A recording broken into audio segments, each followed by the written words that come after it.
তুমি ছিলে আমার জীবনের সবচেয়ে সুন্দর অধ্যায়, আমার পৃথিবী। তোমার সাথে কাটানো প্রতিটি মুহূর্ত ছিল এক অমূল্য রত্ন, যা আমি কখনো ভুলতে পারবো না।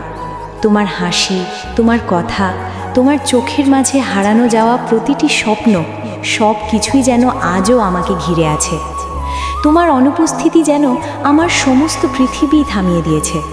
আমি জানি সময় কখনো অপেক্ষা করে না, সম্পর্ক কখনো এক জায়গায় থেমে থাকে না, কিন্তু তোমাকে হারানো এতটা কষ্টকর হবে তা ভাবতেও পারিনি। আমরা যখন একে অপরকে ভালোবাসতাম তখন মনে হতো সব কিছু সম্ভব, কিন্তু আজ আমাদের সম্পর্ক শুধুই একটা স্মৃতি হয়ে দাঁড়িয়েছে, যে স্মৃতি আমাকে প্রতিনিয়ত ব্যথা দেয়। সব কিছু বদলে গেছে, কিন্তু আমার হৃদয় এখনও তোমাকে খোঁজে। তোমার চলে যাওয়া আমাকে একা করে দিয়েছে। মনে হয় যেন আমি জীবনে আরও বড় কিছু হারিয়েছি, আর কখনো ফিরে পাবো না। হয়তো আমার চলে যাওয়ায় আমি কিছুটা দুর্বল হয়েছি, কিন্তু তোমার প্রতি ভালোবাসা কখনো কমবে না। আমি জানি তুমি আর ফিরবে না, কিন্তু তুমি যা ছিলে আমি তা কখনো ভুলতে পারবো না।